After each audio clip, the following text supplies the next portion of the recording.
अस्सलाम वालेकुम। मेरा नाम उसामा उमर है, मैं मैथ का टीचर हूँ।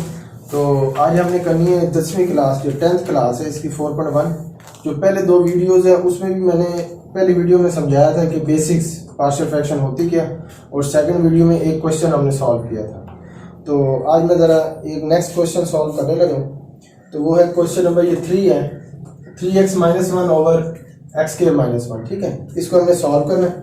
तो पार्शियल फ्रैक्शन को जब हमने सॉल्व करना है तो डिवाइड के नीचे जो है ना फैक्टर्स बनने होना लाजमी है। यहाँ पे फैक्टर नहीं बने हुए, ये जस्ट जो है क्वाड्रेटिक एक्सप्रेशन बने, इसको हमने फैक्टर में चेंज करना है। तो आपको पता है कि ये x² है, ये 3x - 1 ओवर x²। अच्छा, 1 को ना मैं 1 का स्क्वायर लिख सकता हूँ, 1 का स्क्वायर 1 नहीं होता ना। yes. तो इधर चूंकि x का स्क्वायर है तो मैं 1 का भी स्क्वायर बना रहा हूँ। यहाँ पे ना मैंने फार्मूला लगाना है a² - b²।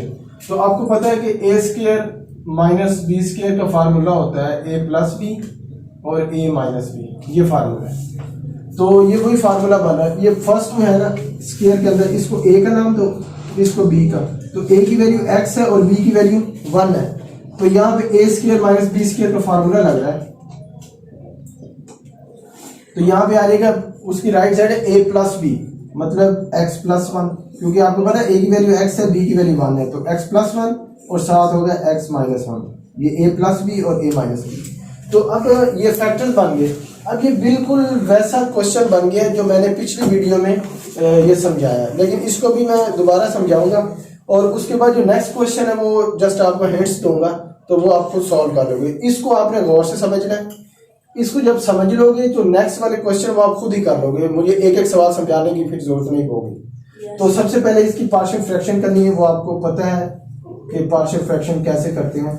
इसको मैं दोबारा फिर रिवाइज कर रहा हूँ, जैसे कि मैंने पहली वीडियो में भी मैं करवा चुका हूँ। अब ये दो फैक्टर हैं, तो दो फैक्टर की जब फैक्टर जितनी हो तो उतनी आपने फ्रैक्शन भी उतनी बनानी है। ये फर्स्ट बटा जो फ्रैक्शन और ये सेकंड फ्रैक्शन।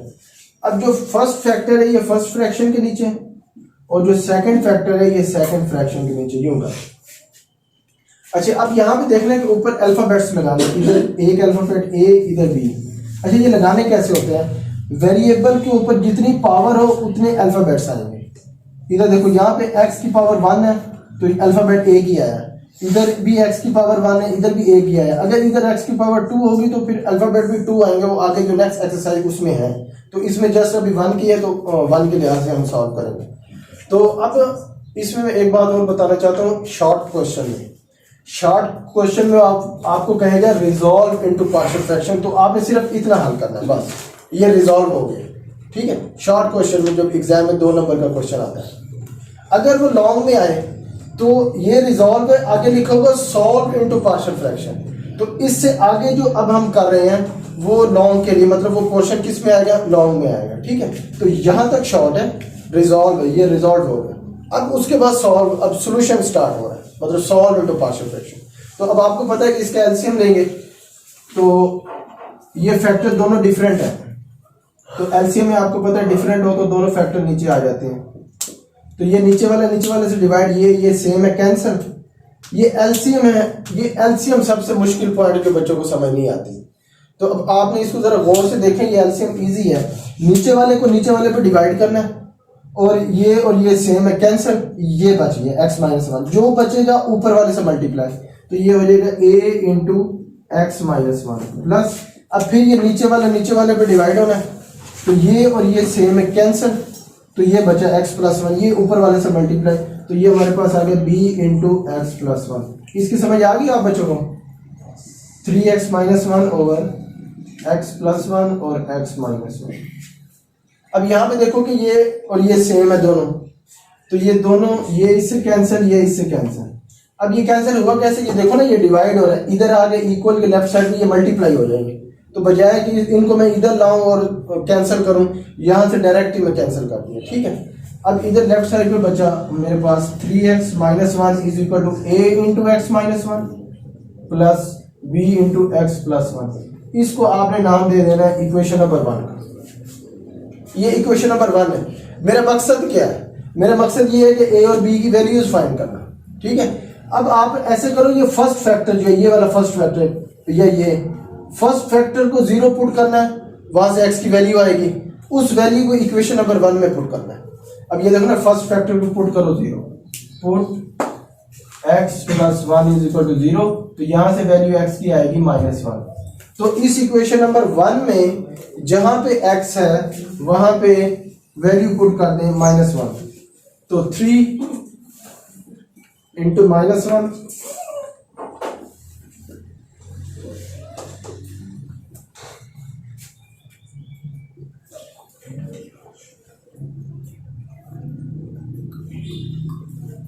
ये x की जगह पे हमने पुट करना है -1, ये -1। जहां पे इस इक्वेशन 1 में जहां पे x है वहां पे आपने -1 पुट कर दिया, ठीक है जी। फिर -1 पुट करने से सॉल्व करना, ये +1 -1 कैंसिल, ये सारा 0 बन गया।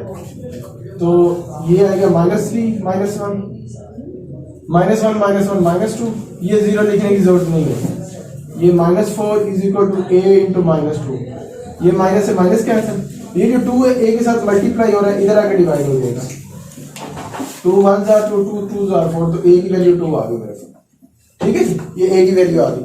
फर्स्ट फैक्टर को मैंने पुट किया 0, वहां से एक वो जो लेट किया था मैंने a, उसकी वैल्यू आ गई।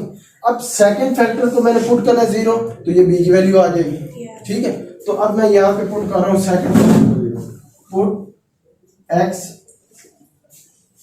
-1 इज इक्वल टू 0, तो यहाँ से x की वैल्यू 1 आएगी।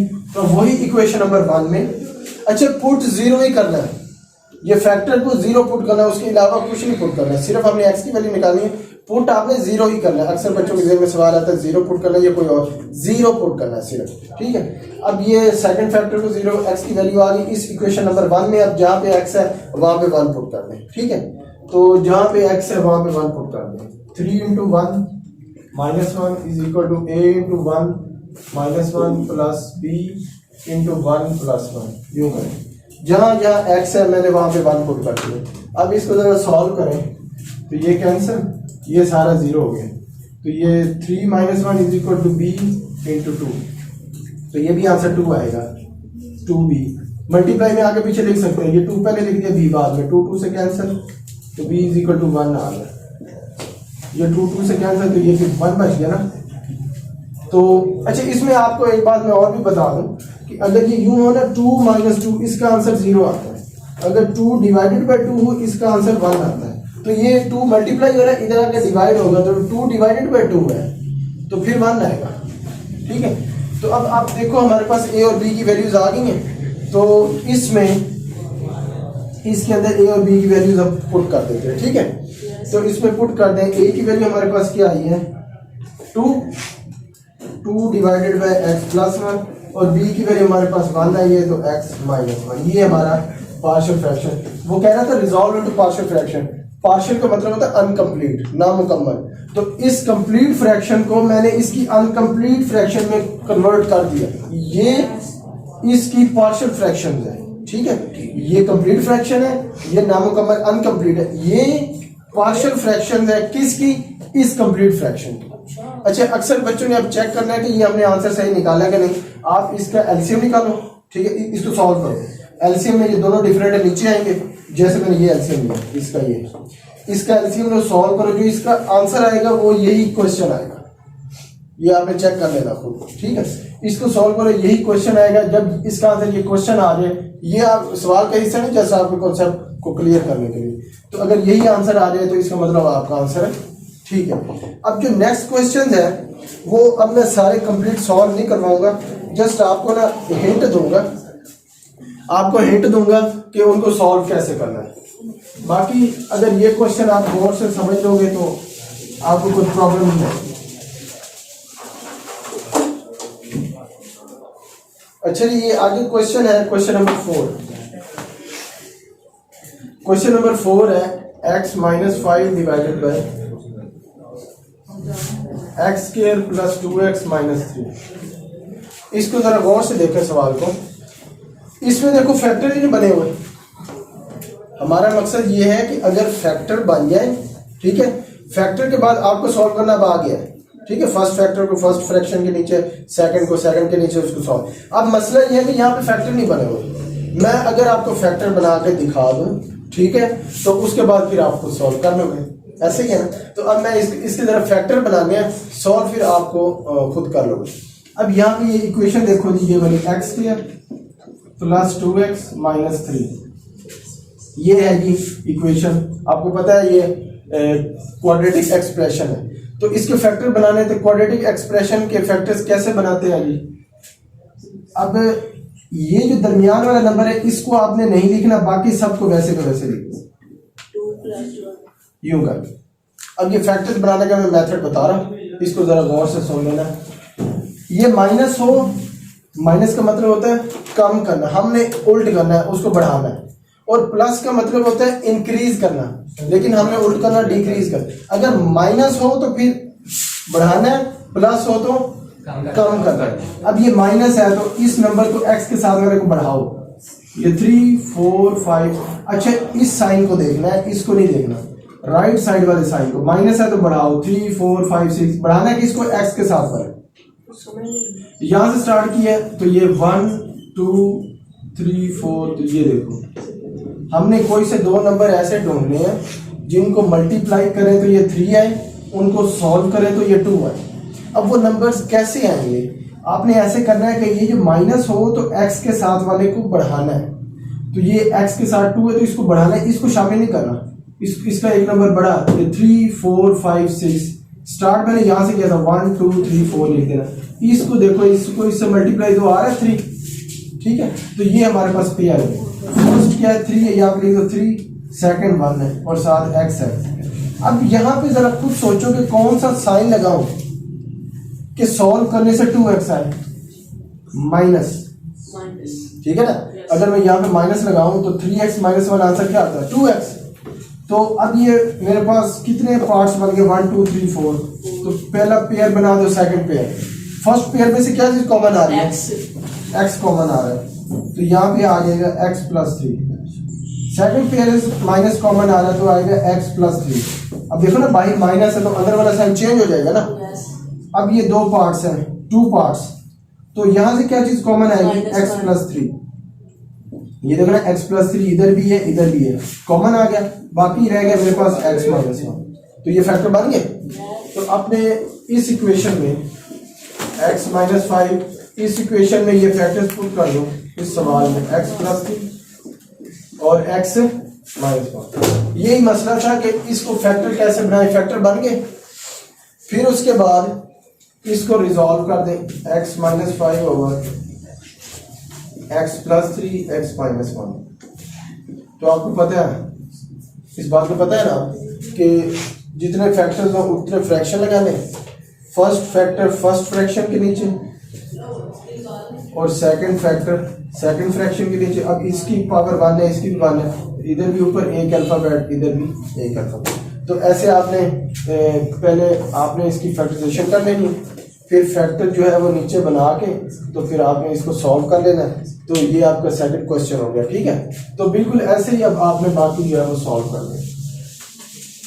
तो जो बाकी क्वेश्चन है उसकी भी आपने ऐसे ही फैक्टराइजेशन करनी है, ठीक है। तो वो इंशाल्लाह वो बाकी आपके सब सॉल्व हो जाएंगे क्वेश्चन। तो हमारा जो 4.1 है ये इसका कॉन्सेप्ट कंप्लीट हो गया।